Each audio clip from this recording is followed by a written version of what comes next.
strong and confident. What was your decision when you decided to start dating R. Kelly? When I met R. Kelly, I was 19. I was fresh out of a relationship that wasn't any better. I had been dating this person before I graduated and after.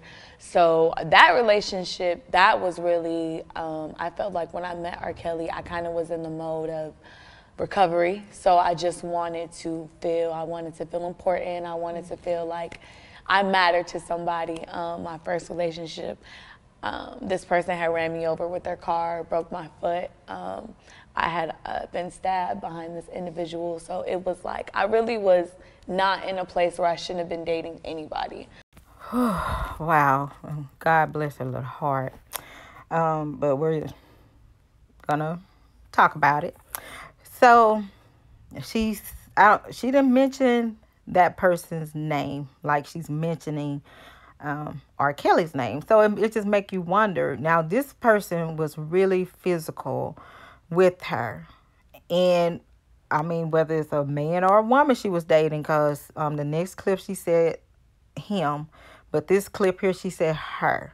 So this person ran over her, broke her foot, and, and things like that, caused bodily damage to her. So my thing was, why you're not out speaking on this man, and why Me Too is not calling this man or woman out that, Faith Rodgers was in a relationship with that was really, really dangerous. And that's attempted murder there. So my question is, where is this person that attempted to murder you? And then being in a relationship like that, some people, when they get out of a bad relationship, they're longing to find something better, to, stick their tongue out at the ex, like, I got somebody better than you, nah, whatever. So my thing is, and this topic with Faith Rodgers, did Faith Rodgers get into this relationship, or whatever you call it? I'm not going to call it a relationship, because she said she didn't love Robert and things like that. So did she get in this relationship to retaliate against the person that actually did the harm to her and hurt her? And is she upset because she wanted Robert to actually only be with her and wanted a relationship? She wanted to walk the red carpet. She wanted to be at the award show. She wanted to be, this woman by his side to prove to this man that actually did bodily harm to her, and that I can find somebody greater. So, those are some questions that we should, bring forth too. Is it, are you mad at Robert because it didn't work out? And this is an embarrassment to you because you wanted to, stick your middle finger up at the ex that caused these bodily harm to you, breaking your arm, pulling your hair out, dragging you out the house by the hair, throwing food in your face in the public, and things like that. So is it anger and retaliation that you're going towards Robert with because of your past relationship? And this seemed like, to me, this is what I see, with these females, even when Robert gave them the option and let them know, like, I'm not gonna, settle down. And I mean, this is right. We all want somebody that, want somebody that's gonna settle down. We don't want to, be sharing a man, but when this man put that out there on the table, letting you know whether he's rich or he's the average Joe, that is your decision to make. I will deal with it or I walk away. So you can't accept the terms and then thinking you're going to change a person's, way of thinking, and that, let's move on to the next clip and we'll discuss this some more. And I don't even like the word victim because I don't feel like I'm a victim. I'm a young woman, and let's be clear, I made a choice to be involved with that person. Yep. Do I feel like everything he did was right? Hell no. Yeah. But I had a choice, and that's why I walked away. Yeah. I did not move in with him. I did not live with him. I did not take any money from him. Yeah. There's a choice you have. And I made that choice to be with that person. That's what I'm talking about. Accountability. And on this one here, this clip here, she's speaking about, you know, she made that choice to be with this man. And did he do everything right? Hell no. And that's with all relationships. Hell, they don't, you know, we don't expect for everybody to be walking perfect and walking on water, making, you know, water into wine and stuff, you know. She had not acknowledged that, and she, you know, acknowledged that, you know, I'm responsible. And then she said, I walked away. She didn't say they had to kick down doors and come in this man's home and rescue me. She did not mention about rape. She did not mention that either. She said she did not take money from him. And according to information that I have, she was being taken care of, okay? And she's saying she wasn't trying to take money, but she's trying to take a whole lot of it now. And so, you know, responsibility, accountability in making the choices. You make your choice, and things like that. When we make choices, we can't, you know, I always call it life learning lessons, because I made choices, and yes, I was angry, you know, at the fact that I made a decision to be in a relationship that wasn't healthy, but I walked away and, you know, didn't, no hard feelings or anything like that. Moved forward, forgot about it, and didn't drown my life into thinking about that situation. Got over it and moved on. And so this is what I'm trying to show you guys. We're just gonna walk through each, you know, like interviews that she said, and just hear how different the tone is from now all the way back then. Are they changing these tones because they getting caught up in something? They see that there's information being put out there that's telling the truth about them. What is it? Continue developing a relationship with him regardless of the advice you were getting from the outside. Right. Yeah. Yeah. Why do you think that is? What do you think was going on inside your brain? You said you thought about it a lot.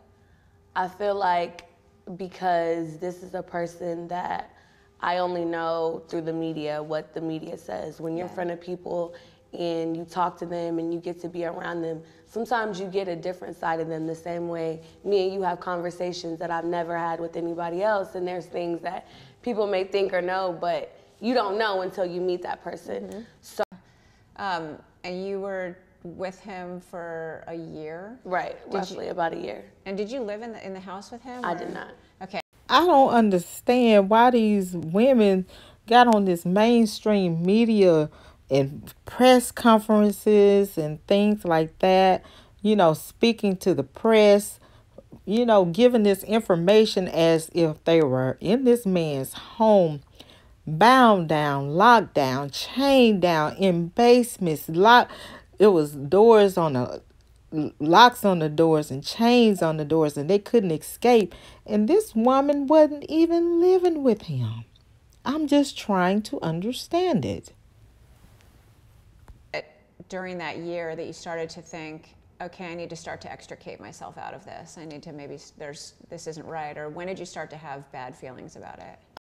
It was kind of like when you battle with yourself about what's normal, what's not normal, what's wrong, what's right. And I could say at 19, you think you're grown, you think you know everything, but you're really getting lots of influences from everywhere else. So I have older sister here saying, he's a legend. What are you doing? Then I have my friends, oh, he's older, he's more mature, you're gonna learn. So I can't say that I was being 100% true to myself at the time. I definitely was doing what everybody else wanted me to do, including him. I definitely was a people pleaser. My goodness, because We had Lisa Van Allen, and then we had the Charlemagne, the asshole. They said that, he had a flute. And R. Kelly had this flute, and he was blowing his flute, and he had, he was bringing the women, the females up in the house through the flute. So your influence was your friends and everybody hyping you up. Girl, you hit the jackpot. You better go for that. That's the king of R&B. That is R. Kelly. Faith, I can just, I'm just, paying attention to her and listening to what she say, and and her swag and her appeal, and and she just this more like one of those valley girls, the cheerleader girls, the popular girl in the school. And she just popping her collar, and and thinking she all that, like, I don't know, but I will talk to him. I will date him, because, I got to get back at that, the person that did all this stuff to me, and I'm going to show them, I am all that. So I'm going to get with this king in R&B. Sisters all up in your ear, and your and friends and everybody. So, I'm pretty sure they didn't talk to your mom, because, see, I'm still trying to figure out what you and Faith, you and your mother and the first lady got going on with, Tim Savage and, Summer Bunni. Because, you put a cease and desist on Summer Bunni. You trying to stop everybody. You trying to hush mouth everybody. You trying to hush mouth Don Russell. You trying to hush mouth Summer Bunni. You trying to hush mouth Tim Savage. What kind of sins that you got going on that you trying to hide, and you trying to put cease and desist on these people, have people all arrested stuff because they got the goods on you? And so that's what I'm saying, y'all. Because then Charlemagne said, Robert used a flute, to try to, get these women up in here and stuff. See, this is what I'm talking about right here. So at the time, I wasn't thinking about, okay, does this feel comfortable to me? Does this feel normal to me? I was thinking more so about what felt normal to him, what was comfortable to him. And I think the real breaking point for me was when I couldn't look at myself anymore. It was like I started waking up with an ugly feeling, and every time I would go see him and come back, the feeling would never get any better. And I kept going back in hopes that, okay, the next time is going to be better. I need you to listen to her, right? And I'm just gonna, I'm gonna just speak from the heart here. And I don't look at no paper. I don't write anything down, because I speak from the heart. I listen to these people, and I speak from the heart. Okay, sweetheart. Okay, Faye. When you went in for all the wrong reasons, you went in because you did not love him. You say you did not love Robert. You say you did not love him. So, of course, when you lay in bed with someone that you don't love, and you feel like I'm doing this, and I just don't want to do it, but I'm here for all the wrong reasons. No, it's not going to feel right. No, it's not going to feel right to you, because you use this man. You did not love him. You wanted what that man had. You wanted to hurt somebody else that was in your past that hurt you, and to prove to this person, yes, I am all that in a bag of chips, and you left me, and I was good enough for the king of R&B. But you did not love that man. So when you got in bed with that man, you did not love him. And when you don't love a person, and a person touching on you, it doesn't feel right.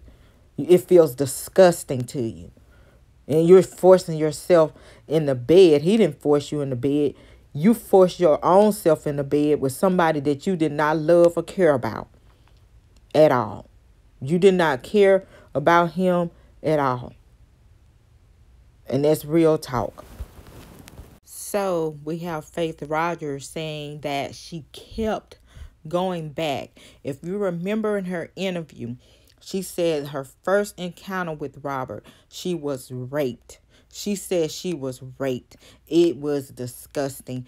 It was forceful. It was terrifying. So why would you go back to see if a person that raped you, are you going back to see if it's going to get better? What you kept going back for? So if you pay attention to what she's saying here, it really doesn't make any sense what she's putting out there in the mainstream media about the sexual encounter that they had. Two people, consensual sex.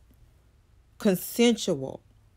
So why she told people, you go back. Now they deleted a whole lot of stuff, but if you can find it, go look for it, because I don't forget it. She said that her first encounter with him, that he had her to go to New York, flew her out into New York, and she didn't consent having sex with him. And the documents that Robert tried to prove to these people, tried to prove to the attorneys, that everything was consensual. They didn't want to see that. He was wrong, because all he was trying to do was prove it. So if you have to prove it with y'all videotape, with her sending her ass up in the air to you and saying that she love you and she wants some more daddy, she's coming, she miss you, she love you, and that's something proving that was consensual. Okay, and y'all pushing it away. You're pushing it away because it's only one side to the story. We don't want to hear your story, because you got balls. We don't want to hear nobody that got balls story. We just want to hear the vaginas. Everything the vagina say is true. And also, I was going through my first real breakup at the time too. And when you're young, you act out of vulnerability, you act out of whatever you feel at the time. I still do to this day. It's just more controlled now. But I can say definitely, I just started getting like this disgusting feeling, and I wasn't sure of them. I just knew that they weren't right. Yeah. And when you're involved with somebody, intimacy is supposed to be a natural feeling. It's supposed to be like a connection. You should never leave the bed with somebody feeling more disconnected. That's how you know you're in the wrong place. And I would leave, and just like after him like just touching me, I just wouldn't feel like, okay, that was right. That's how it's supposed to be. I didn't feel like a woman. I didn't feel like a trophy. I didn't feel like anything special. Well, here maybe he wasn't your type of damn tea.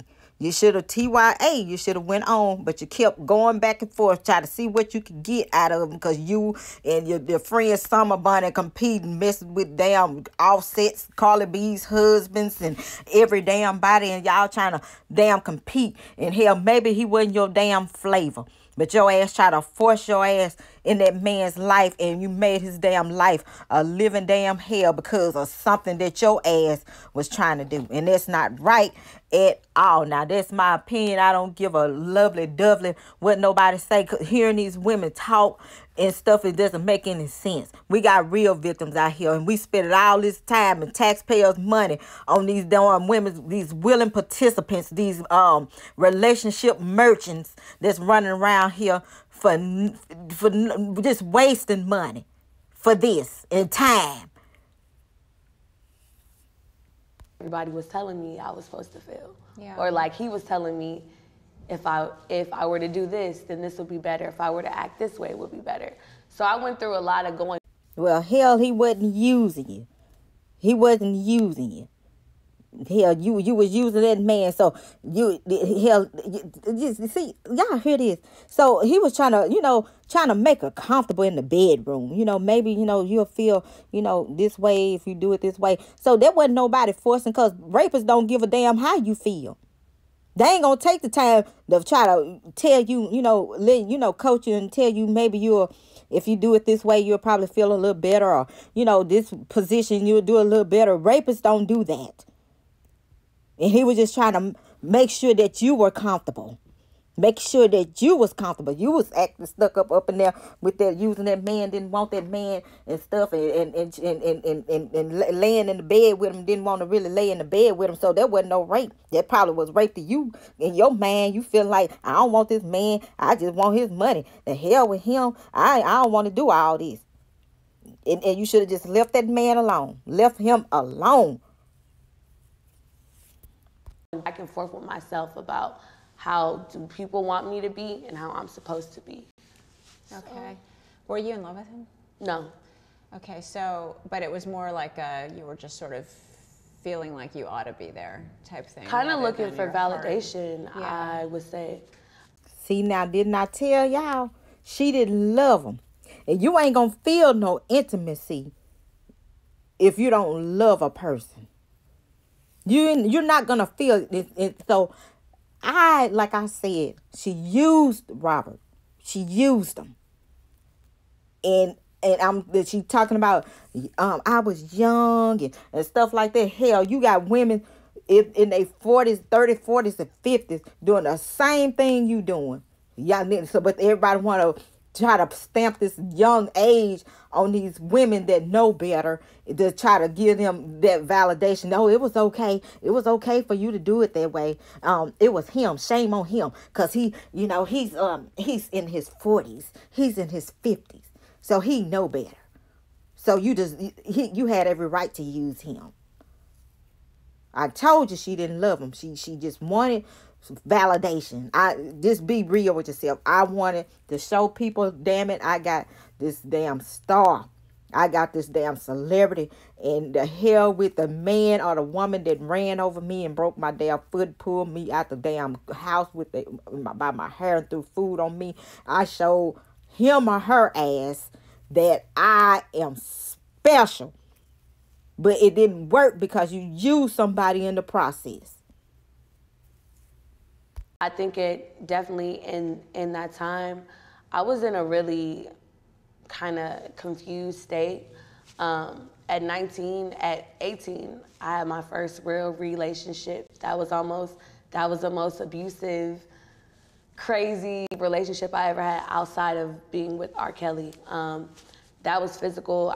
This person had ran me over with his car, drugged me out of his house by my hair, thrown food on me in public places. So, Faith, can we get this man name or her name? Because you said her on the latest interview when you told the story about being ran over. You said you got your foot broke by him too. You know what? That's attempted murder. And can we get this he or she name? Because that's terrible. And we need to reach out to Me Too, so they can go out there and march and put this man's name up there. Because I'm just puzzled here. Now we can you calling the brand R.Kelly. You ain't calling Robert Sylvester Kelly. You saying a brand, because see, that's a brand. That's money. But I guess he or she that ran over you and attempted murdering you and ran over your foot and threw food in your face in public places and pulled your hair and dragged you out the damn houses and stuff. It ain't worth calling their name because they ain't got a damn thing. I'm just going to use what he did to me, and I'm going to take it out on Robert Sylvester Kelly, his brand, and get paid for and get compensation on what he or she did to me, running over me, breaking my foot, and all that kind of stuff. So I just don't understand. Now you proudly calling Robert name, and all you did was try to use this man. You used him, Faith. You used Robert. You used him. And he wanted validation too. All he want to do is be loved. He just want people to love him. And he being friends, had multiple friends, just somebody to talk to, somebody different to talk to and chill with, and just dating, and just want to feel special, want to feel love. And you just use them, Faith. Just use them. Use this man, Faith. I kind of, at that time, I just wanted to feel like, okay, I'm good enough for somebody.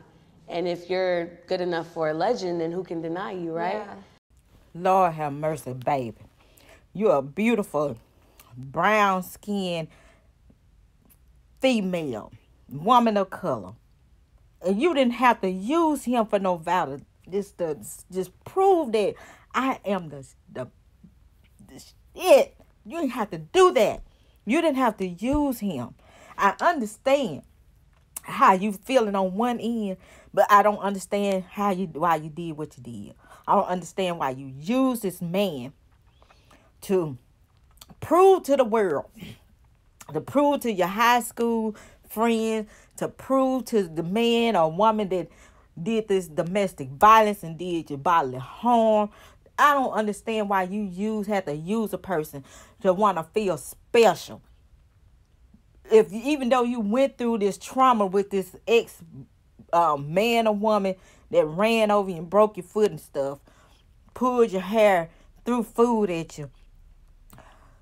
That doesn't mean to just get out of that situation and try to use somebody to prove and to see if you worth something. You are worth something on your own, and you don't have to have nobody to validate that. So now we have somebody locked up. We have two men that's wrapped up in a web of mess because you want validation on I am a special person because of what somebody did to you and harmed you before. Your dad is a pastor. The pastors they counsel people. They counsel people, and your mom is the first lady. You should have went to the church and sat down with them people and had a talk with them and God. But you took this man running around here trying to prove something to everybody but yourself, and you got a part of getting this man life taken from him for no apparent reason. I want to know that the person that tried to take your life, Faith, the person, this man or woman that tried to take your life, attempted murder on you, and you were stabbed behind this person. They ran over you, broke your damn foot, and fucking stabbed you. I knew I was going to get mad. I knew it. See, because I'm thinking about my boys. And I pray to God that he send them some angels up above. I want my boys with some good, wholesome women. Some good, wholesome women. I don't want them with no thoughts, no liars, no wannabe pretend sanctified women holding the Bible, pretending like they damn angels and nothing but Satan's and demonic spirits. And I don't understand it. Now, we women, and I'm talking about myself too, our self-esteem needs to be high. And no man, no woman, nobody should be able, you have to go to somebody and hurt somebody to try to make yourself feel special. And that is the God honest truth.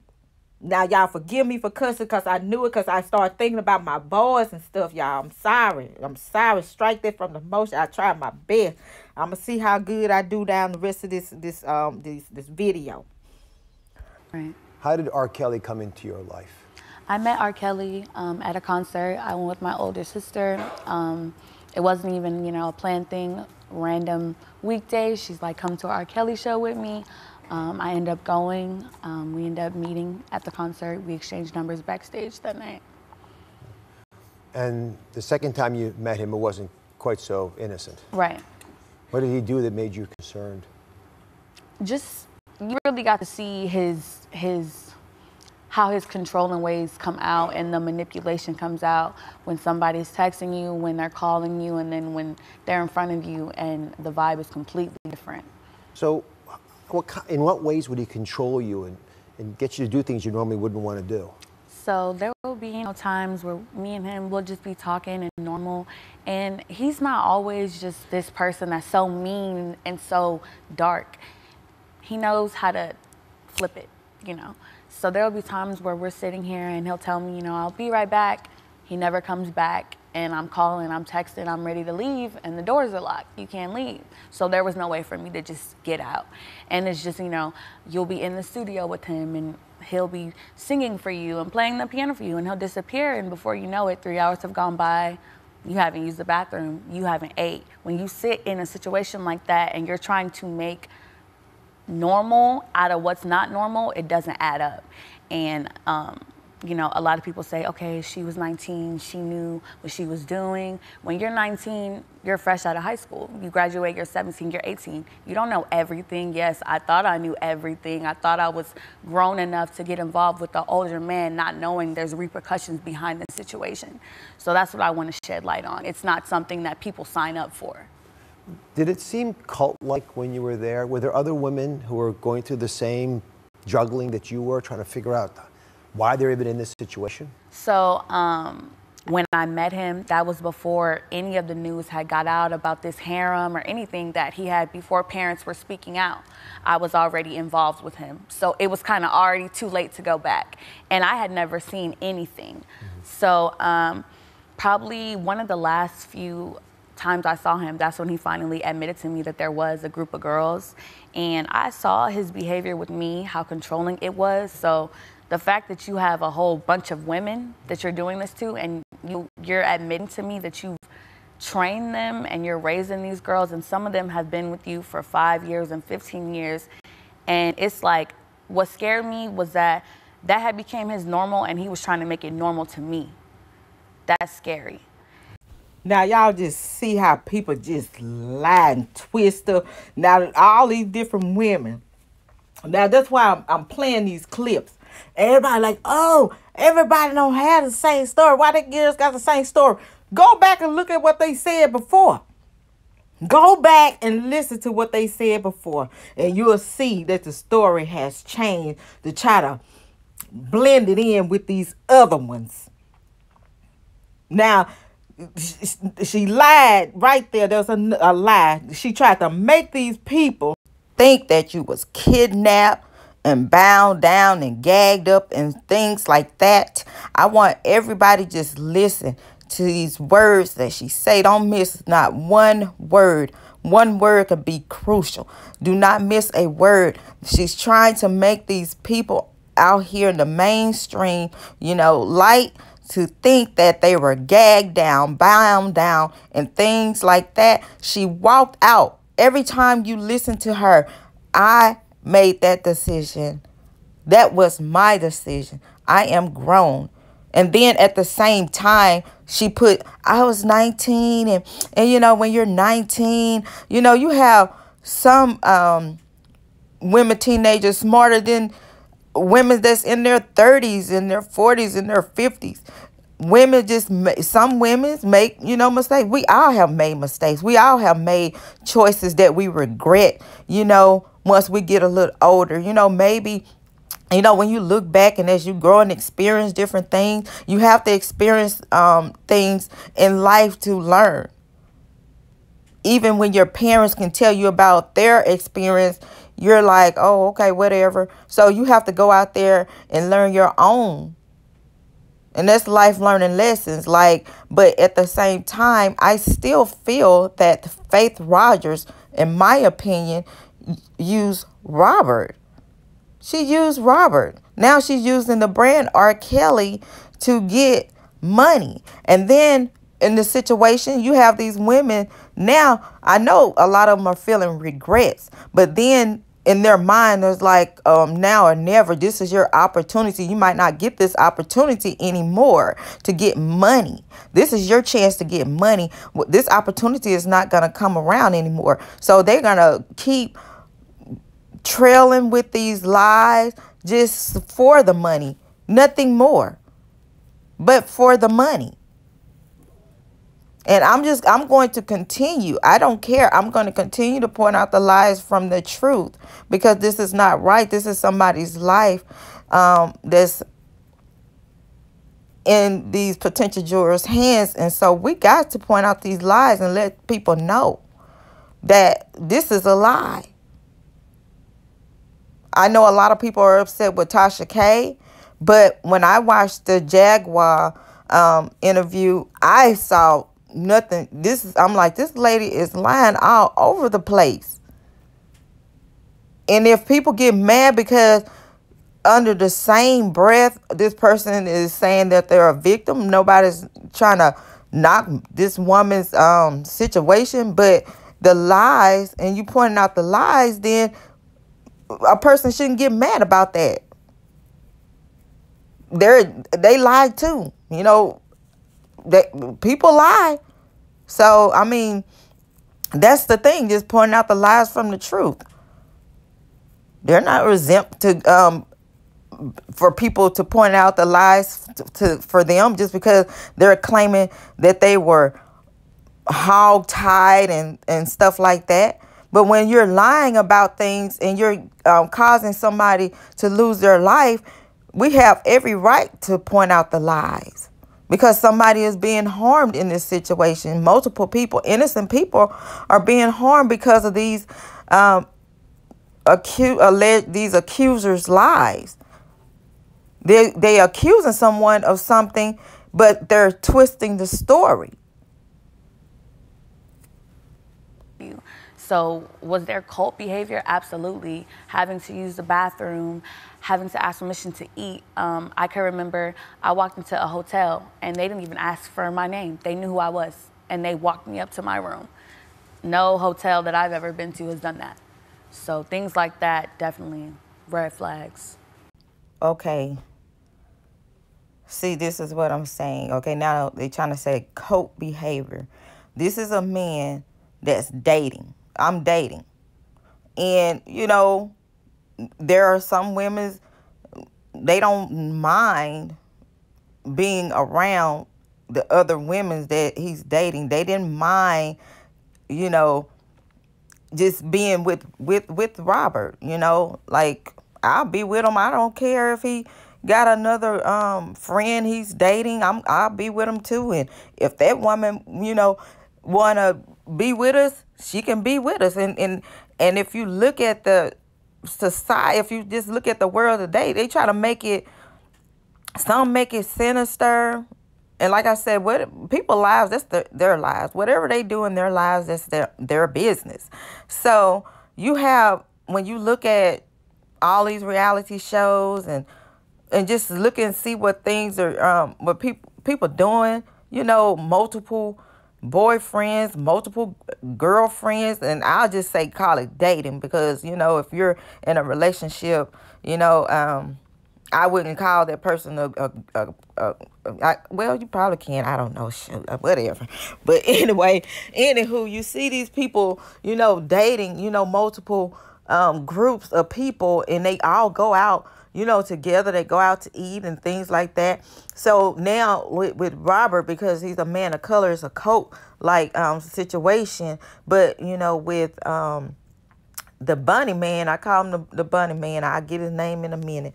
I never can remember this man's name, but y'all already know the man with the mansion. Hugh Hefner. Yeah. Hugh Hefner, he has 7 women, young women. He had young women. And they praise him. Y'all, he even had Jesse Jackson when the man died. Said he was an icon. Go back and look at those tweets. He was an icon. Then you had, you know, another activist. He was an icon. You had Snoop Dogg speak on him. He was the man. Will Smith was all in the mansion. Didn't nobody say this man was disgusting because he had young women surrounding him, 7 women sleeping in the bed with him, and his ass, now that was old. His skin looked like the KFC damn chicken, original style. Hugh Hefner was old, and they got a street name behind this man. Gloria Alley, she tried to get at him at one time, but the women was like, oh no, this man good to me. Yes, I don't mind being in here with these other women. I'm living it up. Okay? But they got into these girls' head, honey, because they was like, oh well, now or never. I'm broke, I ain't got nothing, so I'm finna try to get mine. So she's trying to make it like she was locked in a room. You was not locked in a room, Faye. And if people do their research, they already know. And a lot of women, they get upset. They get mad at this man because he said, I'll be back. He didn't tell you what time he'll be back. He said, I'll be back. If you was fool enough to sit in there and wait, that was you. Wasn't no doors locked. You probably sitting there twiddling your thumbs and waiting on him because you didn't want to leave because what? He's a celebrity. And then y'all try to use this man's celebrity name. Oh, because he's R.Kelly. No, it's because you made that decision. Don't blame that because he's a celebrity. Like you said, you knew better. You walked away. That same way you were sitting in there waiting on him to come back. That was you. You could have been like, you could have texted him, well, I'm leaving. I'm going to get something to eat. I'm hungry. I don't know what you're doing. You busy or whatever. But we know as we do our research and study on Robert, he does not write. So everything he does, he writes in his head. So, you know, I'll be back. And so he gets some music in his head. He go into that studio and he drops it right there. And sometimes he's in there for days dropping that music he has written in his head. So he didn't force you to stay in that studio and wait on him. And he probably went and got busy and got caught up in hell. He probably forgot you was there. But he felt like you grown, like he's not holding you hostage. You leave if you want to, because I'm not going to sit here and wait on someone. They're just like here at my home. And my man is like, and we have plans and we're going to go somewhere. And I know what time we need to be there. And he's like, okay, I'm on my way. And I know you should be here by now. And, I'm still at work. I'm like, I'm gone. I'm not going to wait. Like, I got to eat. Like, I'm waiting on you. My stomach growling. So whenever you get off, just meet me wherever by. And I'm out of there. You know, I'm not going to sit and wait. We have a lot of people, they'll sit and wait. We have women who will sit and wait on that man to show up. Instead of using some common sense, basic common sense, hell, I'm hungry, shit, I'm just going to go eat. And start taking your own money. You know, that's the thing. Y'all went there depending on this man because he's a celebrity and you felt like he was rich. So he's going to take care of all your needs. And you always have a backup plan. I always have emergencies. Whenever I go somewhere, I don't like to travel with anyone. If I go somewhere, I will go in my own vehicle. I'm going to have my own money. I'm going to have my own hotel.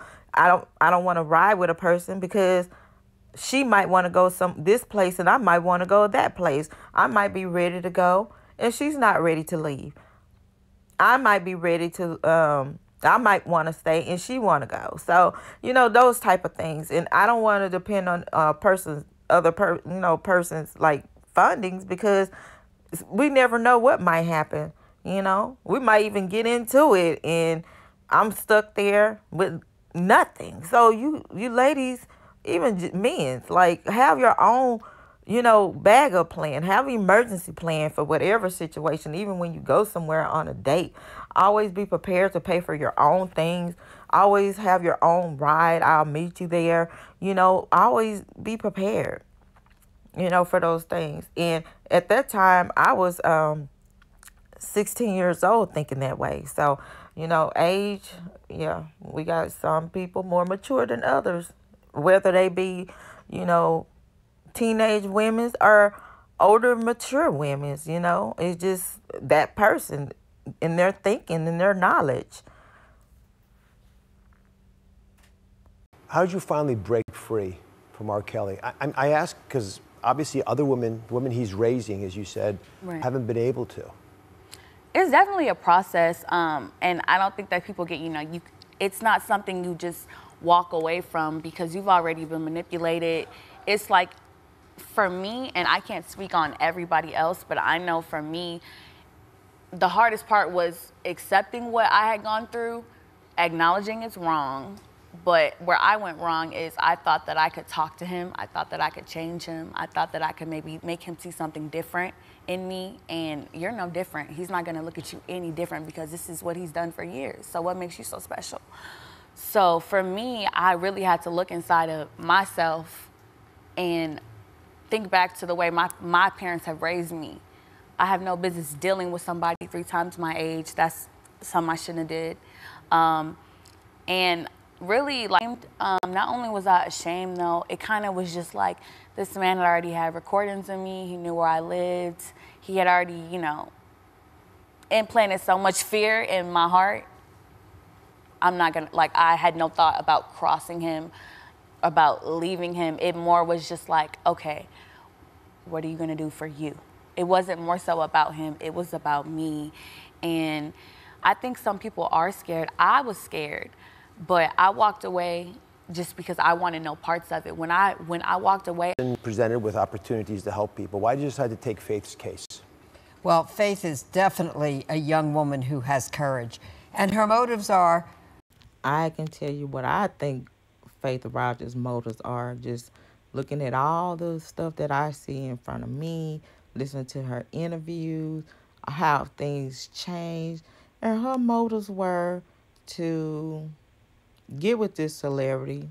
Yes, I'm with a celebrity. I'm with a big famous celebrity, somebody she wasn't in love with, somebody she didn't want at all, but she wanted that celebrity lifestyle. In my opinion, I felt like she did it to get back at the real abusive man or woman that was in her life. So, because remember, in these clips, first she said it was a man that ran over her, and she said in one interview, she took her car and ran over me. So who knows what affair was it? Was it a man or a woman? But anywho, this person was abusive, and she did not mention this person's name. She never called out this person's name. But you're calling Robert's name out. You're mentioning him, and you're going on this tour of allegations towards Robert because he got money. But this human being that dragged you, ran over you, broke your foot, pulled you by your hair, throwing food at you in public places, real abuse. And you're mad at Robert because he didn't answer that phone for you. He was ignoring you. Remember? Remember that, Faith? When he wasn't answering the phone, and then when he gave you the ultimatum, I don't want a relationship. I'm dating. I'm just dating. I don't want a relationship. And you didn't want that because you didn't want to look bad in front of this man or woman that abused you, that actually abused you, because you wanted to be just that only person. To be like, now I got this good man, we're living it up, but you didn't want to deal with that multiple relationships thing. So just be honest with that. And you tried to come at Robert with that to try to blackmail him, and he didn't go for it. How many times he didn't go for it? And you tried to sue him once before. I'll just say allegedly, but looking at the stuff in front of me, you tried to sue him before he fought back. You didn't win that one. And then you have to ask yourself, when she went to Dallas to try to press charges, they did their investigation and they decided not to go further with it because they know it was a bunch of BS. And so people like Gloria Allies, she accepted her, and then she tried to add a little false pieces into gaps that didn't make sense, and she tried to make sense of it to the public. But as you listen to Faith Rodgers speak, as you listen to Gloria Allies, and when Dr. Oz asked her, did you tell R.Kelly? And she was like, oh, she didn't have to tell him. Another person came forward and she said that she had herpes. So that right there says that he gave Faith Rodgers herpes. No, it does not, ma'am. Look at the percentages of herpes, how you can get herpes. Look at the percentage of herpes among people of color, okay? So we need facts here, not no he say, she say, and things like that. Because these women were sexually active. Faith Rodgers was hanging around Summer Bunni, which she liked running behind celebrities as well. And I still say Faith Rodgers used Robert. Robert didn't use her. She used him.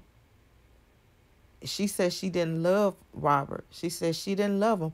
And so, of course, if you're going in for all the wrong reasons and then y'all being together sexually, she said she wasn't feeling right and stuff like that. That's not rape.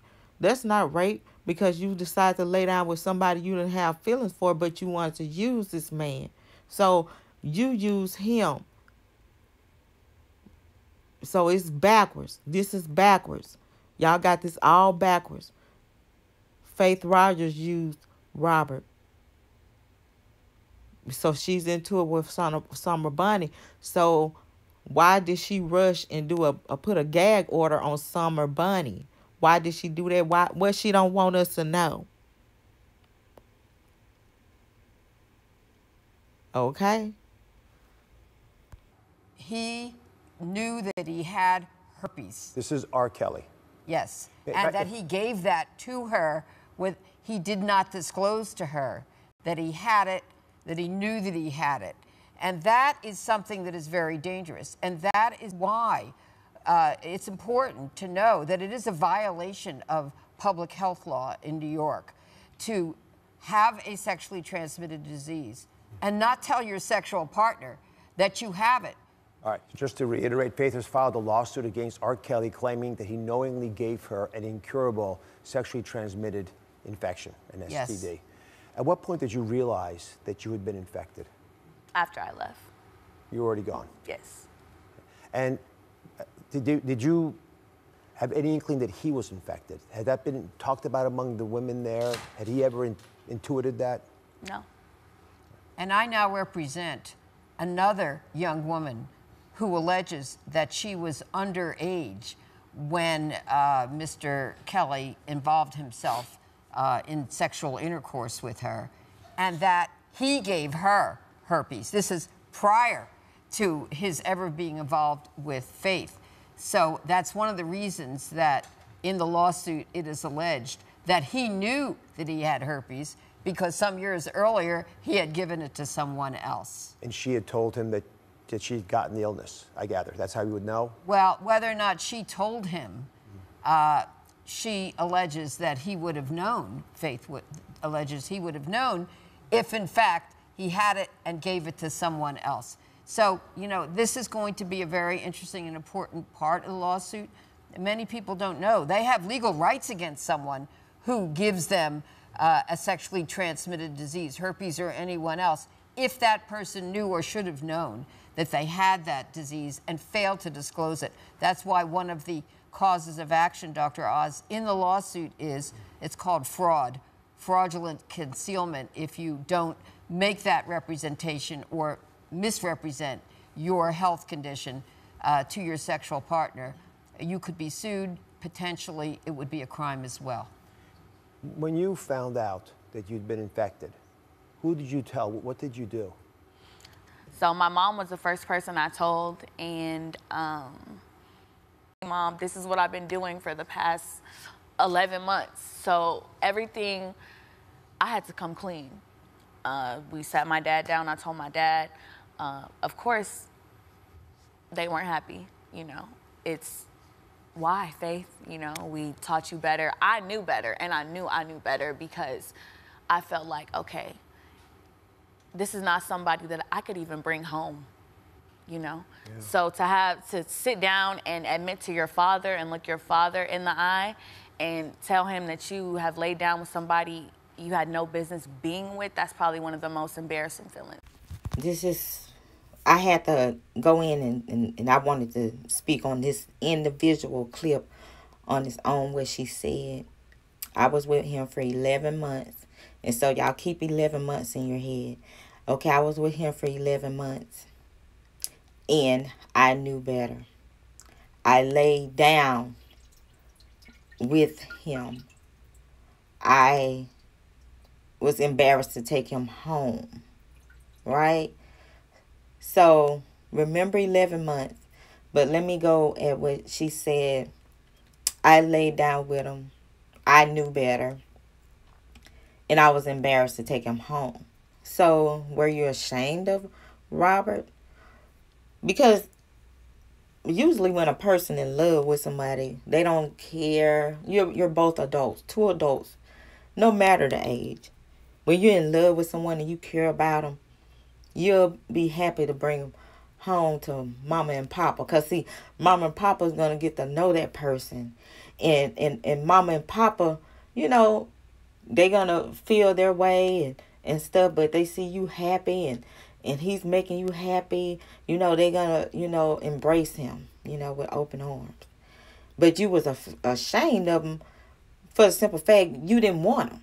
You used him. And you knew better.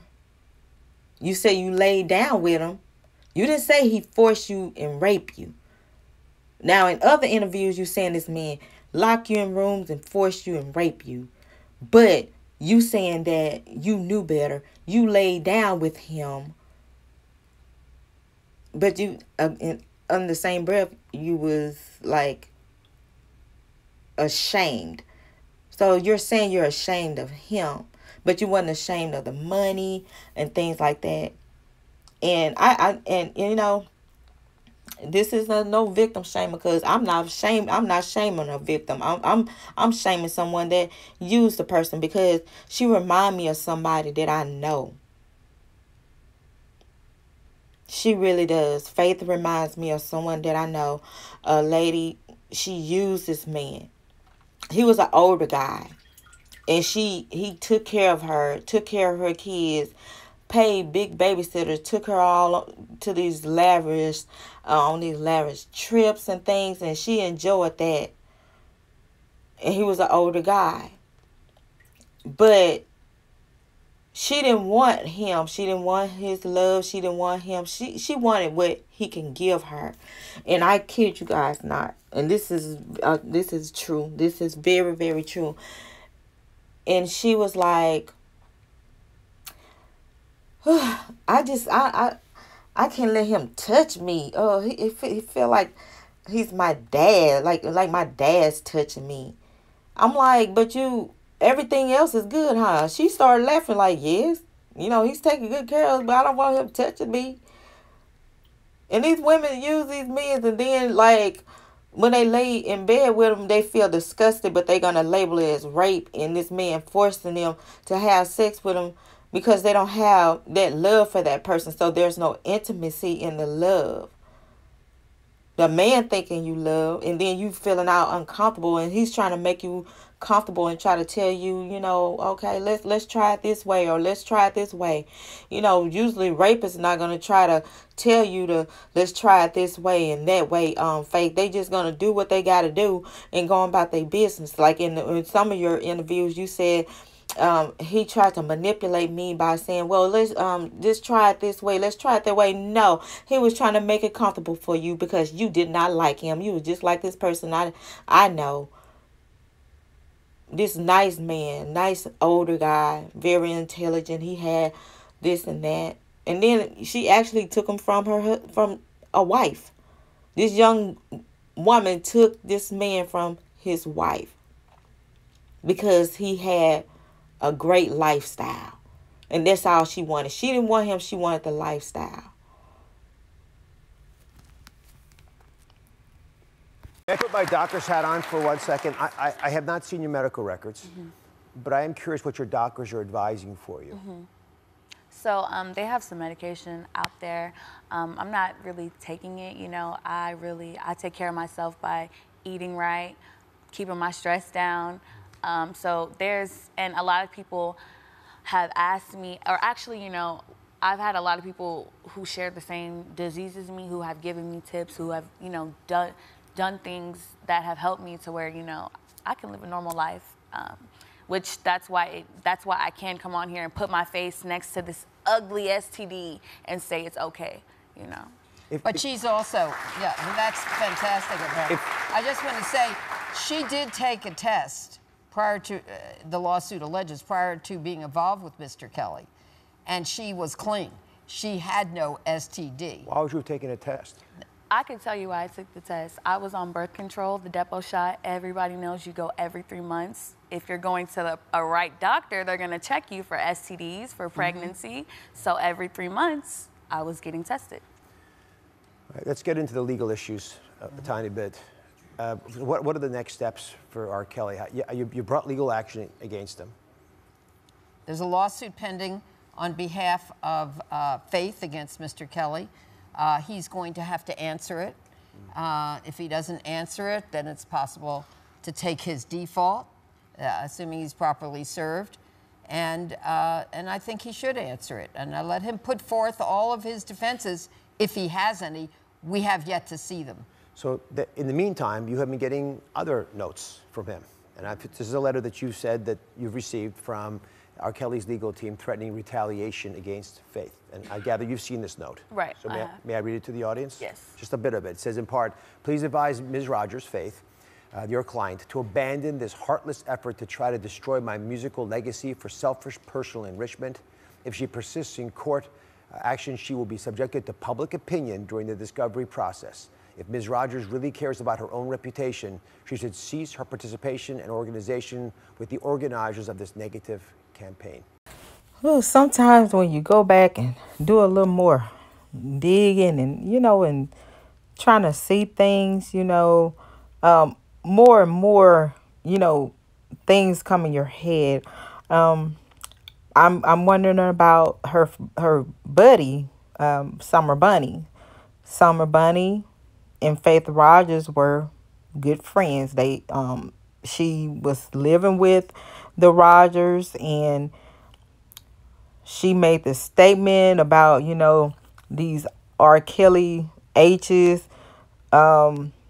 be running after these celebrities, and their mothers be dressing them up to trap them or something to that nature. I posted, I got some clips from Daytime Tea Time. Y'all go and check that out. I'm going to post that video so you guys can actually see a little clip, and then y'all go over there and see the whole video that Daytime Tea Time did about Faith Rodgers and Summer Bunni. But then Faith Rodgers put all her STD business out there, saying she was getting them pills and she had to see about her, buy her drawers, and, keep her little STD body clean and things like that. So then I started thinking, so, okay, why jump so fast and put a cease and desist on Summer Bunni? But see, then when Robert tried to put a cease and desist and try to protect his name, and he had proof, it was a crime for him to do that. But she put a cease and desist on Summer Bunni. So in one of the clips, she said she was in a relationship with her. One, she said him, and then one of the interviews, she said her. So, like, is Faith, allegedly messing with, females? And if she's doing that, was her and Summer Bunni in a relationship? And if Summer Bunni has a STD, is it herpes? And y'all did this bumping and you contracted it? And if she got an STD and y'all putting on clothes and they're not washed real good, and y'all trading clothes and trading lipsticks and, using the same makeup or drinking out the same glass or having an entanglement, did you catch something from her Summer Bunni? You said she had a disease, allegedly. So that's a question right there that I want to ask, And then we got Tim Savage. He said he got a whole lot of stuff on Faith Rodgers, and he called her all out her name and things like that. Y'all know how I feel about, men's calling women bees, even women, women's calling each other bees. But he called her, said she was a loose cannon. She's all over the place, and her mama needs to get her tail checked out. And, Tim Savage said that, this come from Tim now, said the mother, Faith Rodgers' mama, was telling her, hey, you go and get some proof. You saying that he gave you an STD, you go get some proof. Get some proof, because we already know that you a running wild type child. And you know what they say about them preacher kids, honey. They said them preacher kids is off the chain. That's what they said, And I know a lot of preacher kids, and they are off the chain, honey. I don't know what it is they keep them in with the, and making them read the Bible all the time, and then when they get out into society, they just go wild because they ain't used to it. All they hear is Bibles and gospel songs and stuff, whatever the case might be. But I am very, very curious, because see, Faith Rodgers said in the video that she was in a relationship with someone before Robert, and this person was very violent. She said him on one and said her on another one. I wish y'all make sure y'all rewind it back so y'all can hear it. I will remind y'all. So it makes me think, but she, going both ways and stuff, and was her and Summer Bunni, since they was all up in the bed sleeping together and stuff. She's all over mama houses and daddy's house. The pastor and first lady taking care of Summer Bunni, and they switching clothes and sleeping together in the bed and stuff. Maybe be entangling, maybe they just sleeping in the bed together. So, and this girl had an STD. What kind of STD allegedly Summer Bunni had? Now, this is what Faith Rodgers put on her thing. You gotta be careful what you put out here in social media, because people gonna always, baby, do some screen recordings and snapshots of your stuff. So you try to delete it, it's somewhere surfacing in the cyber world. So be careful what you say on there. So hopefully Greenberg and them subpoena Summer Bunni, and because she got a cease and desist, if they subpoena her and it's court order for her to testify, she be able to spill the beans and tell everything about Faith Rodgers, her friend, because I'm pretty sure she was there and witnessed every type of sin that this child had going on. Okay.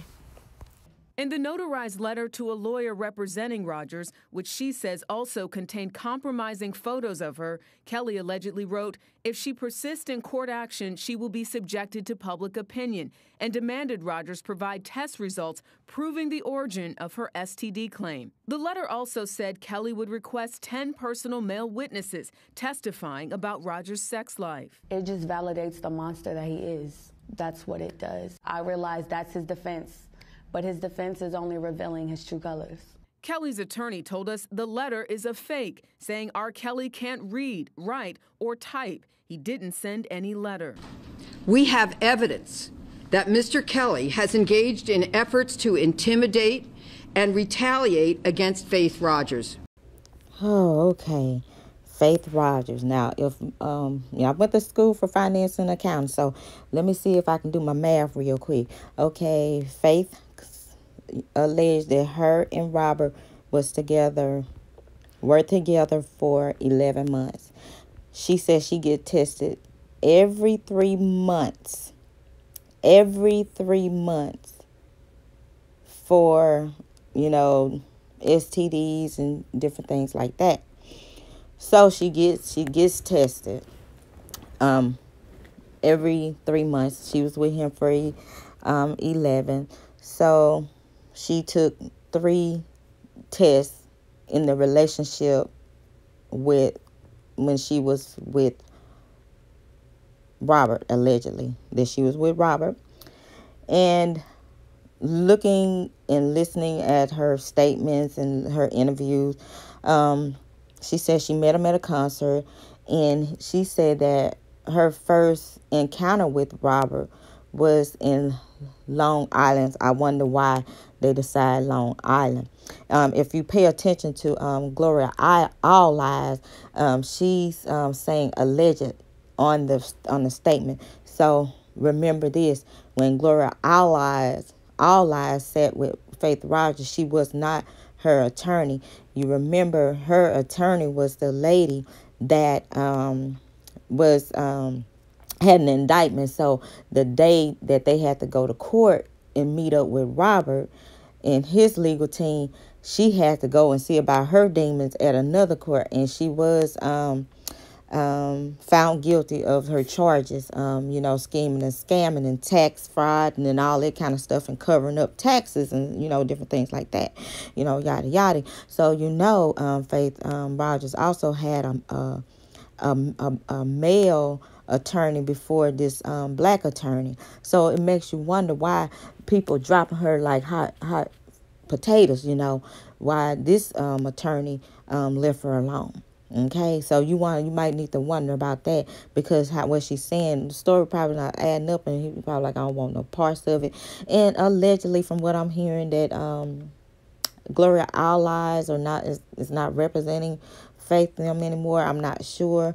I'll go back and do some more research on that because I want to make sure, verification.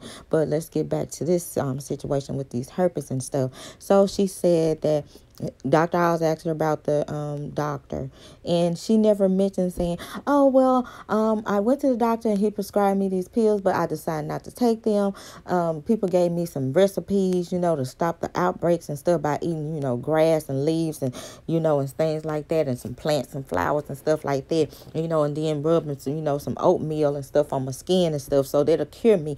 That's what she was saying. She didn't say, the doctor, gave me these pills and everything like that. So, I am okay. I bet you are, honey. So then they was talking about Robert, and this is what I wanted you guys to pay attention to as well. And so they're trying to put this kind of stuff in the indictments now, saying that Robert is threatening and trying to say that he's going to put information out there and public opinion and everything like that. But that is not intimidating her and harassing her and things like that, because they putting Robert out there like that, right? They put him out there. All he asked for is proof. Give me the proof. I want to see proof. I want to see medical records. The public opinion is going to show that you wasn't raped. The public, the information that I have, Faith Rodgers, and this is Robert, saying this, his legal team actually wrote this. So how is somebody trying to intimidate her when the attorney's letting her know, hey, you go forth with this stuff, it's all your skeletons will be out the closet because you is out there like that, but you trying to con my client here. So we want you to know this. We have the pictures. We see how you engage and things like that. So that's not saying that I'm trying to intimidate her to be quiet, but they letting her know, hey, we got evidence and we're going to present our evidence. We're going to present we have discovery as well, Faith Rodgers. So he has every right to do that. Just like they had a right to go out there and put this man out there before even having a trial and putting his name out there like that. For public opinion. So if it's good for the goose, it's good for the gander. You know what I mean? So they're trying to put all this out there like Robert is writing threatening notes and stuff. Hey, I got this on you. So that's the reason why you have to pay attention. That's why all of a sudden now they trying to put in their head and trying to figure out how we're going to get around this and make it like he's intimidating y'all and making y'all do things and record and write statements and stuff so he can have something over y'all head. Okay, really? Okay. So we're going to go on to the next clip, but I hope y'all get what I'm saying. I know the smart ones do. I ain't going to keep explaining myself for the ones that don't understand what these video clips is putting out there for them, because I'm trying to say it as simple as I can. I trusted him and he betrayed my trust. Once I recognized my worth, I knew I had to walk away. Let's just say allegedly, but it'll come out in court. But when she said that he betrayed her trust, this is when Faith Rodgers allegedly was trying to reach out to Robert, was trying to text Robert, and she was upset because he did not respond to her and, and things like that. Just like he, told his other dating friends, I'm dating other women. So, he told her, like, I'm dating other women. And she was upset. So she decided to retaliate on him because she was mad because she thought she was going to be the chosen one. She wanted him to just only be with her. And that was with the majority of them. They went in thinking that they were going to persuade him, otherwise. And so she was upset about that, allegedly, that information to come out in court. So it's just a revenge thing. I'm pissed off, I'm mad, and I will get you any means necessary. I'm going to get you.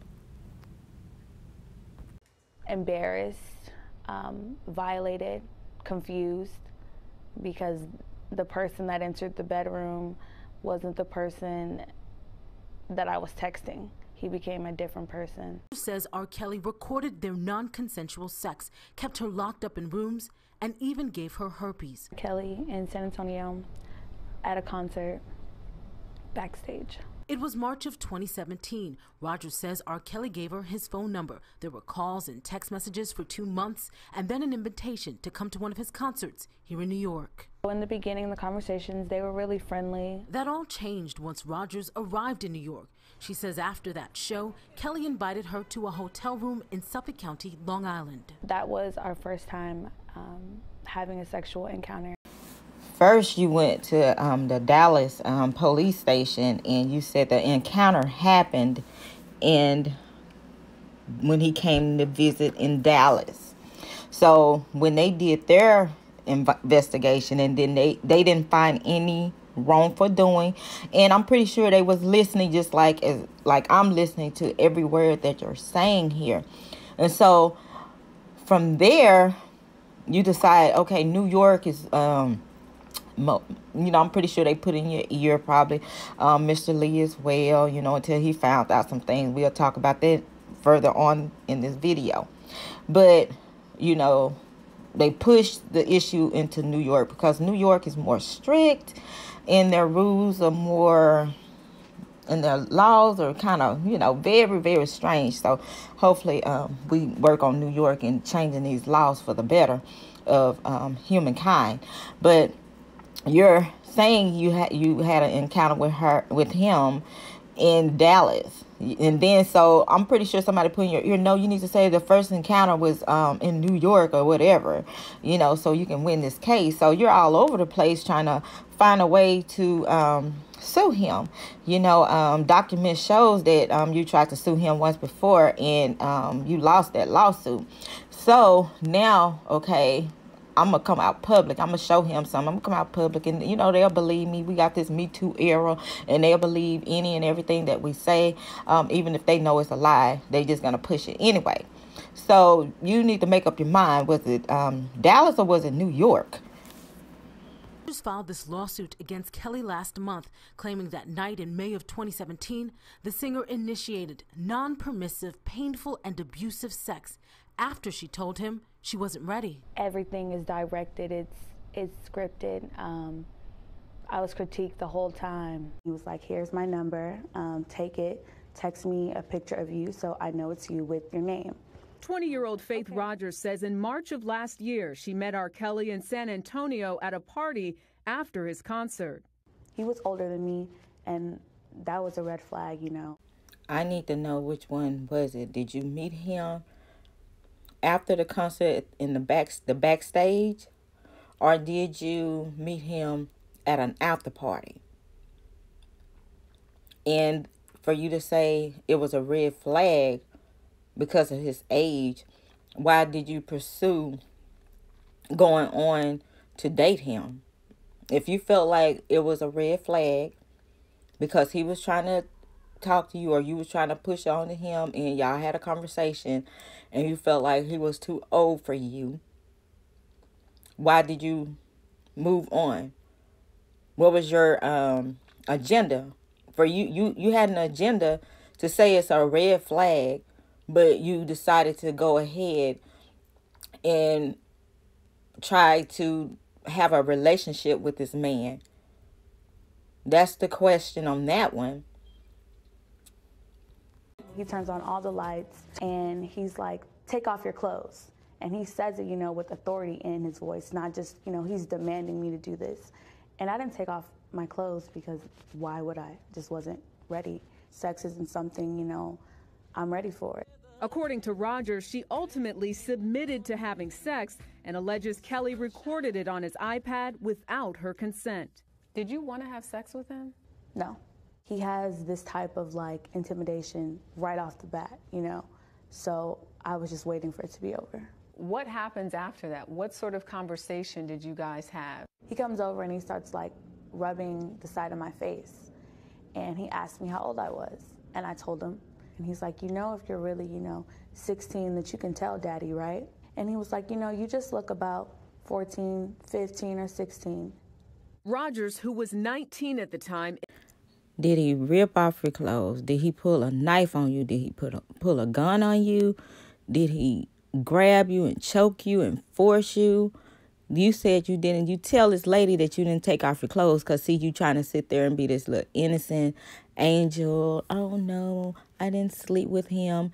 And then evidence come forward about your consensual sex.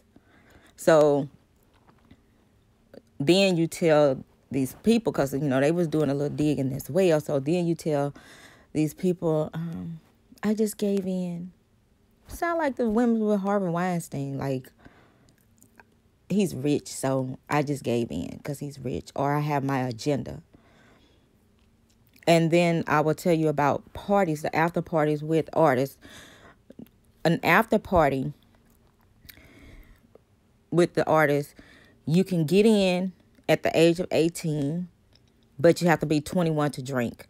If you're under the age, they give you a certain arm wristband to put on, and if you're 21 and older, they give you another color wristband, and then plus the bartenders check your ID, you know, at the bar, because they don't want to lose their license because of a minor, you know, sneaking in or whatever, you know, drinking on alcohol. They don't want to be responsible for that.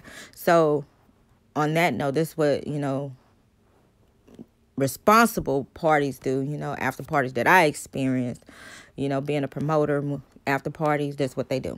You know, some after parties, you have to be 21 and up, but, you know, if you go to the concert, they want you to come to, you know, it's an 18 and up concert. You can come to the after party, but you have to be 18 to get in, 21 to drink. They check your IDs. They put the armbands on you to identify who is who. So you went into that party and you were legal age. So you're trying to throw that out there too. You're a teenage woman, okay? In April, she filed a criminal complaint with the Dallas Police Department and says under their advisement, she recorded a phone call with Kelly, hoping he would admit to knowingly giving her an STD. But what about my situation? I don't know about no situation. I don't never talk about nothing to nobody on phone. I don't do that. I don't care what the situation is. Rodgers claims Kelly also routinely locked her in a van. The first time I was locked in the car for a total of 8 hours that night, and the child lock was on the car. Robert had text messages showing consensual conversation with two people, calm conversation. She was out of town. She was at home. She wasn't with Robert, so she wasn't forced to be with Robert.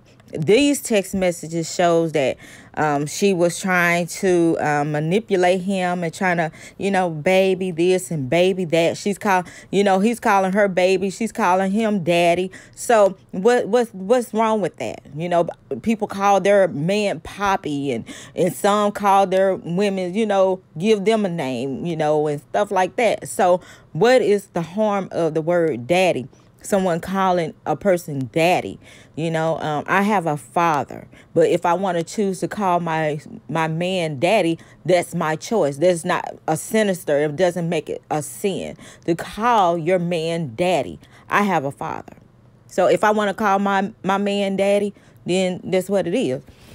But anyway, the text messages show, you know, Robert is having a nice, you know, conversation with her, telling her to have fun and, you know, reach out to him, you know, when she's by herself, you know, and things like that. But at the same time, she's trying to manipulate and set up him, you know, in stuff like that. So when she recorded the phone call about her STD, if she had one, and, you know, you would, if you really wanted to set him up, or if you really wanted these people to know, and if it was true, you would have been like, we need to talk about this, these herpes that you gave me, Robert. We need to talk about that. You know, she didn't say that. She said situation.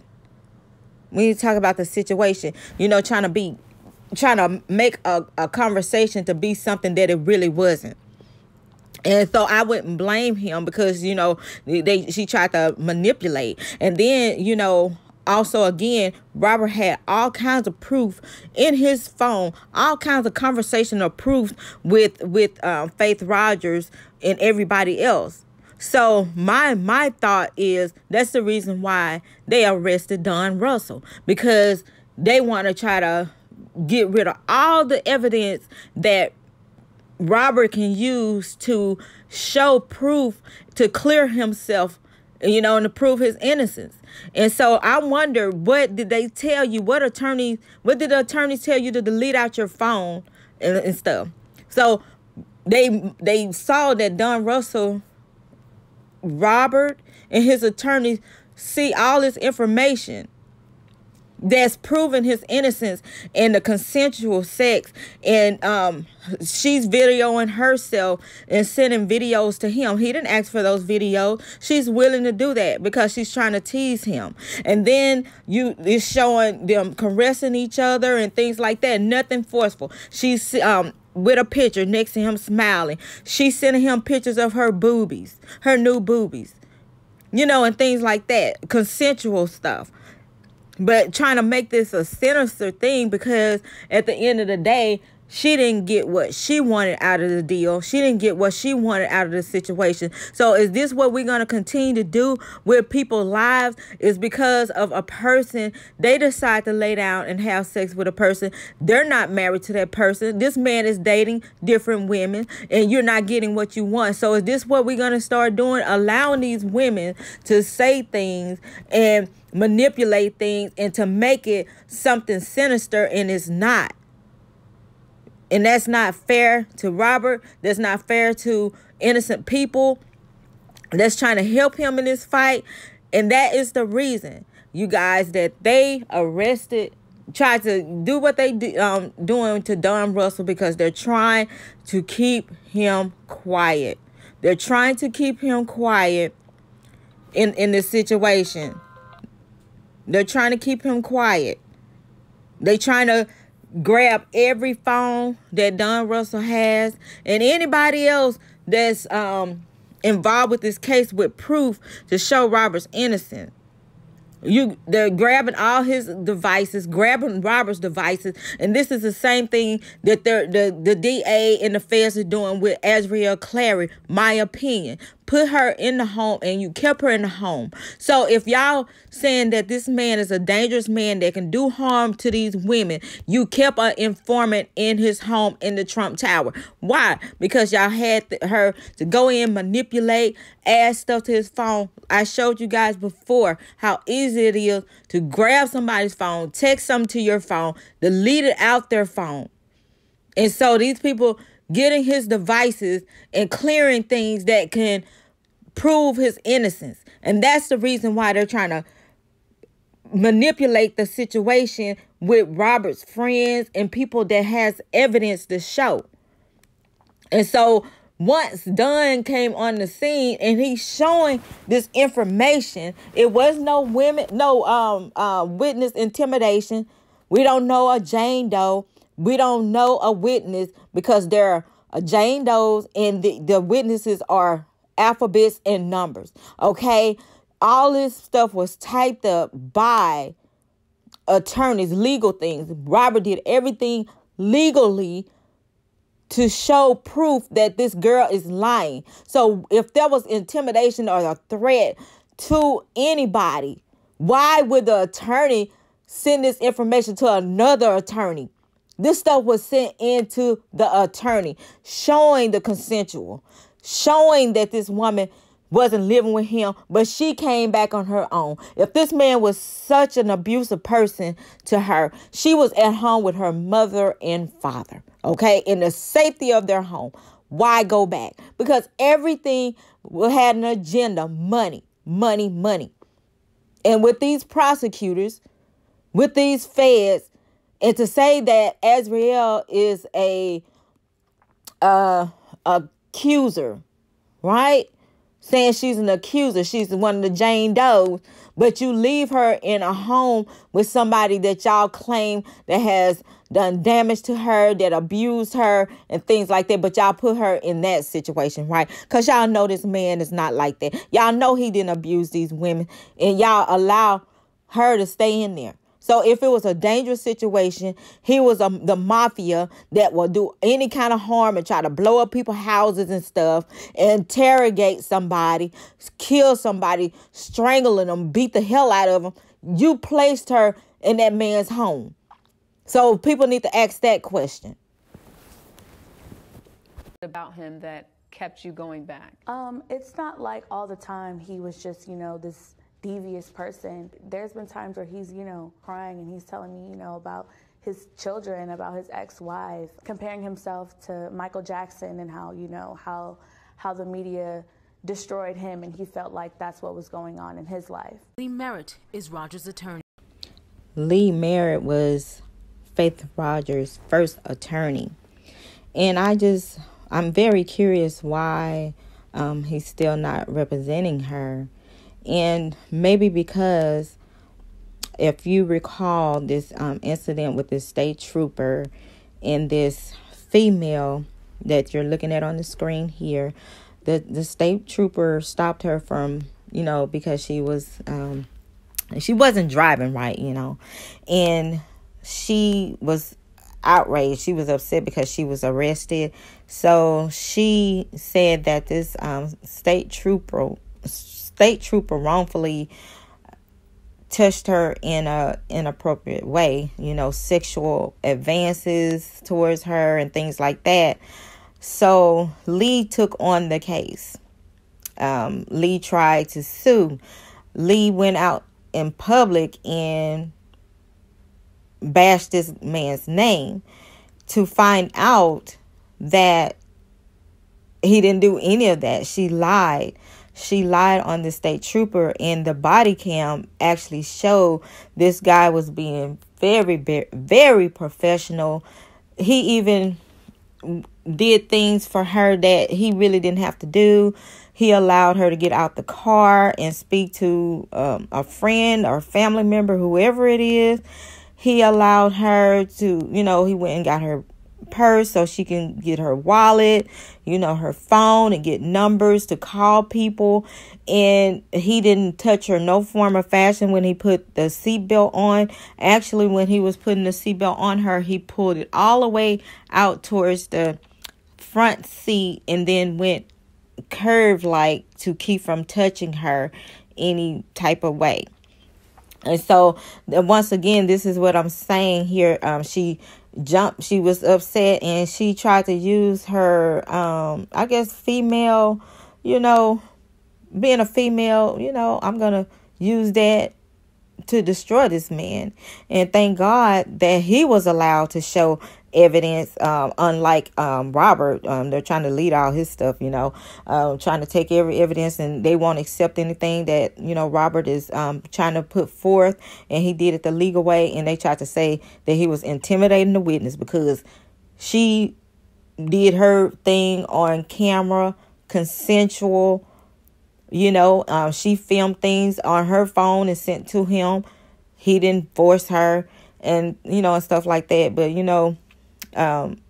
this officer was able to prove his innocence by showing them, hey, this is a lie. This is what happened. And he showed the footage from the beginning to the end on that part. So I'm wondering if Lee, the attorney Lee, saw all the kinks and lies and the different stories of Faith Rodgers, and he decided not to, carry on with the case. So she decided to say, hey, I will take it to New York. I will say he did it and did something to me in New York. I will say he raped me in New York. He forced me in New York, and he gave me herpes in New York. And so Robert wanted the proof, and they was upset with him because he wanted proof. He's like, show me the proof. So he allegedly went and got tested twice, and they said they didn't find any detection of herpes in his blood or anything like that. So they didn't find any detection of herpes. And so Faith Rodgers decided to move forward and go another route. So she gets with this other attorney, and this other attorney, she had a whole lot of, skeletons going on in her closet. So if y'all can remember, this attorney, the day that she had to be in court for the lawsuit, she had to be in court for some scandal and some crime that she did, and she was found guilty of those crimes. So it just comes to show like what is going on here with Faith Rodgers, because it's always a Hail Mary falling in Robert's lap when it comes to her, because it's not right.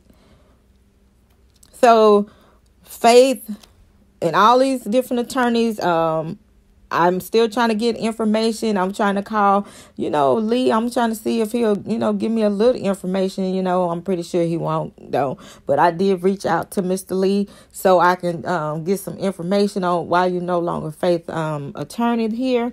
And so you see that the officers, they launched their investigation, and they didn't see anything like any harm. Like, okay, don't seem like nothing like that to me. So I'm pretty sure Gloria All Lies, and the attorney name is Gloria Allred, but I call her All Lies. I wonder what she coached Faith into saying and coaching her into doing, and telling her to delete this, and we need you to go in and delete certain things off your Instagram pages or your social media pages, because I see that Faith deleted a lot of things off her page, and I wonder why she deleted, like back in 2017 she had a friend on there and he's deleted off there. So I wonder who this guy is. Do she not want us to know who this person is, so we can try to get in contact with this person to see what they know about her? Because she's been hiding a whole lot of stuff, honey, because if that was her friend, she would have kept him on there, but no, she did not. It is deleted, okay? These women are cleaning house, honey. They trying to put all them skeletons in the closet, and they dug a hole into their closet, a private wall in that damn closet with all them skeletons, because they don't want us to point out these lies that these women are saying out here, okay? So at the end of the day, I want to know if Gloria Allies, and rumor has it that she dropped the case with these women. I don't know. I'm still trying to look for clarification on that before I say anything about it. But I have not seen her flying up there saying anything more about these girls in this case, because it's getting close to time to for the trial. And normally Gloria All Lies are out there having press conference, sitting up there, standing up there saying this and saying that. She probably looking like, this is too much for me. I cannot handle the lies. I do not want to be a part of this. As a matter of fact, I think it was another attorney, I'll say allegedly, Faith tried to go to, and this woman didn't want any parts of it because she didn't see any clarifications of her story. She didn't see the truth in her story, and she saw consensual. And also with attorney Lee, he's a activist too. He's an activist, and this attorney, he's fighting for black men and the injustice of black men, and maybe he see the injustice of Robert Sylvester Kelly. Hopefully so. Hopefully that he's seeing all this, because he was a part of the deal with Breonna Taylor, Floyd, the list goes on and on. Even with Amber, when she shot the young man in Dallas, he was part of that team as well. He was part of the team with the young man being shot and killed by the officer. So his record is, goes on and on. He's a very intelligent man. Went to school at I believe Morehouse. I think he went to Morehouse, Atlanta, Georgia. He graduated from there. So,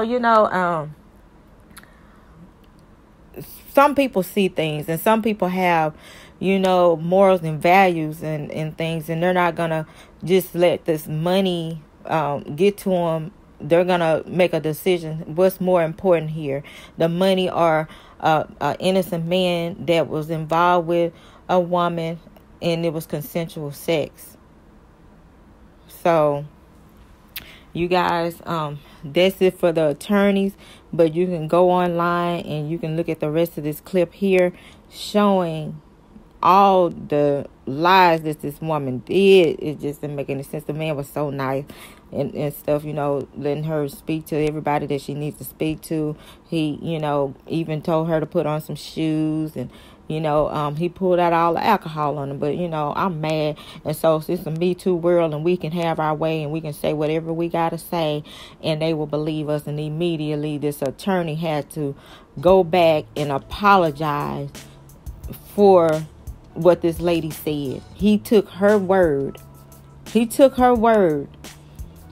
but didn't look at the evidence, didn't reach out to that officer to get the evidence. And I think that's what, even though when you hire an attorney, they try to take your side, but try to look and investigate and see if this is something that you want to pursue, and if you don't see any truth in it, just drop it. All money is not good money. So you guys might want to just look back and follow the interviews. And like I told y'all last year, just follow me down the yellow brick road of pointing out the lies from the truth and the fabrication of things. We have fiction and we have non-fiction, and we have all this stuff going on, and we got a lot of storytelling and revenge of, oh my God, I just can't even call a name for it. The scandals and the lies that they have put upon this man. It's unbelievable. So you will wonder, like I said, she made sure she closed Don Russell's mouth. She made sure she closed Summer Bunni's mouth. She made sure she put a cease and desist on Tim Savage. And then you might wonder, okay, the first attorney that she had, he ran away from the situation. So you might want to know, what happened? Why this attorney? Did he see what we seeing here? And then you had the other attorney, the next attorney. She had a man of color first, then she had a woman of color second. And so I guess the woman of color, she was willing to participate in these lies because she was a scammer herself. She was like, I'm all for the scam and scheme, so I'm going through a scheme and scamming thing of my own. So let's rock with it, Faith. Let's rock with it, Faith. So we have Gloria Allies, and if you pay attention to her, she really didn't know exactly what was in the paper. She kept saying alleged, and she really didn't know what documentation that was out there, because she was just coming out to speak because all she saw was dollar signs. She saw this lady that's trying to sue R&B singer R.Kelly, and she just wants to jump on the bandwagon. So now we don't hear too much of Gloria Allies speaking of Faith in this situation. And so when you go back and you look and you do your research and you look for articles, you look for videos and things like that, you have CBS has taken down a video. And you know how you remember seeing something like, I remember this was on this channel and she said this, and you try to go back and look for it. So are they taking it down because they see what we see, or are they taking it down to protect these women and keep them from looking bad when they go to court and holding back what they're saying? Because they're changing their stories up. So I feel, the way they're doing Robert right now, that they're actually working for these, in the favor of these women. Like you had Jorana Pace, they had her to take her her social media page down. You have Faith. She has deleted a lot of stuff with Summer Bunni on there. They made Summer Bunni take down things that was said about Faith Rodgers. Then you have all these women that was saying things. These attorneys and the feds and the prosecutors had them to go into delete. So I hope and pray that any and everybody that got information that they did a screenshot or any type of uploading of videos, if y'all can go back and find those videos and send it to those attorneys, because we know now how they try to manipulate the judge to make them think that somebody is trying to interrogate these people, trying to harm these people. We got arsonist fraud going on here, allegedly. I just say alleged, but I feel like right now it is fraud. Arson fraud going on. They're trying to set up, his friends and get them locked up because they have a lot of information, try to help Robert. So it's just so much corruption going on in this case, and it makes you wonder why. Is it because they wasted so much money on so much taxpayers' money on a mess of lies that they have to continue to go on with these lies because they don't want to have to answer to these mistakes that they're making and the hearsay that they're jumping on without any type of like forensic evidence? Are they making up evidence for this case? They're talking about DNA. Robert was willing to give them DNA. He gave them DNA. So are they going to do like the O.J. Simpson, the dirty cop with the blood? Are they going to do that? We have to ask ourselves these questions. So we have to continue to come out and point out the lies. And I say baloney on we're intimidating witnesses and things like that. And Jane Does, we don't know who Jane Does are. Only thing we are answering to is what we seen on Lifetime and these women that's going around speaking, having this bashing session on Robert. Everybody competing. You have one, oh, he poked my eyeballs out. Oh, I'm finna come with something better. Oh, he made me eat poop. And I'm finna come with something better. Oh, I had to do this. He made me jump off the mountain. Like they're competing. Oh, no, I can do better than that. I was hog-tied in the closet for like 20 days, just competing of, especially Joanna Pace. Especially that one there. She's next. Her video will be dropped next. I want to end this note speaking directly to Faith Rodgers. I call her Faith. Faith, you are a gorgeous young lady. Follow your dreams. You have potential. And I know you have a conscience, and just don't use another person and have their lives destroyed and taking their life from them because of what you're trying to achieve. Because I always tell people, dirty money doesn't grow. So I always say your harvest doesn't grow in rotten soil. And I see you haven't, I see the potentials in you. I do. You're a strong person, strong woman of color. But don't get caught up in the webs of lies and letting people, get in your head and tell you, well, this is your opportunity. You can make it big off his name, and this is the way you should do it. It's not. It's not. You can make it without bashing and trying to take another person of color life from them. And that's the thing that I don't support. And I support any and every person of color, even if they're, I'm not even going to say person of color. I support anybody that's out here trying to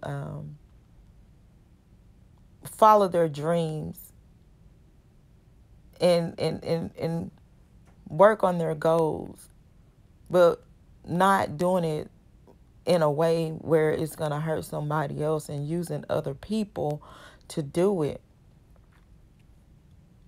So hopefully, Faith Rodgers, you will be honest. We all make mistakes. We all have done things, you know, that we were old enough to say yes to and know right from wrong. And it wasn't, you know, wrong with you choosing to be with somebody you want to be with, but it was wrong to use a person for your own personal gain and monetary gain. In life, we try things and we look back and we're like, oh, I shouldn't have done that. That's not right. Why did I do that? Why did I choose to do that? And we all have made those decisions. And it's just called life learning lessons, and we just get up and we grow from it. But I see a lot of you ladies with this hashtag Black Lives Matter, and Black lives does matter. But we have to prove it to ourselves that Black lives matter. And to try to take a person's life because you didn't get your way.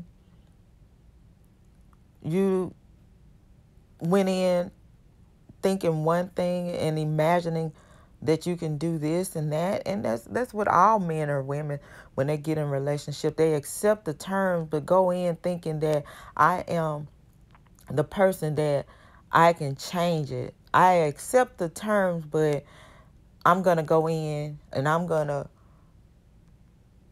change the situation to fit what I want. And a lot of times that doesn't happen.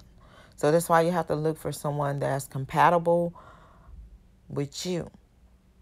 Someone that already fit your what you want. Like, you can't get someone that like, oh, I don't like that. I don't like that quality. I don't like this quality. I don't like that in him. So I'm going to come in. I'm going to change that because I don't like that. That's that person's life, and that's what they might choose to want. So you going in thinking you're going to change that because you want it to be your way, it's not going to happen. So that's why when we're looking for a relationship, look for someone, and everybody's not going to be 100% what you want, but look for the main qualities that you want in a person in a relationship. So I'm going to end it with this. You guys, please share this video to people that you know that will understand it, will put it out there, get it to the mainstream media, get it to, you know, potential jurors so they can understand it as well. And so you guys have a good week. Stay safe out there. Wear your mask. Go and vote. Your vote, when you vote, you have an opinion, so your vote is your opinion. So be blessed. Thank you for tuning in. See you next go round. All you did was get rich off these war crimes. It's a conspiracy. Who's the terrorist? The U.S. government must be the terrorist.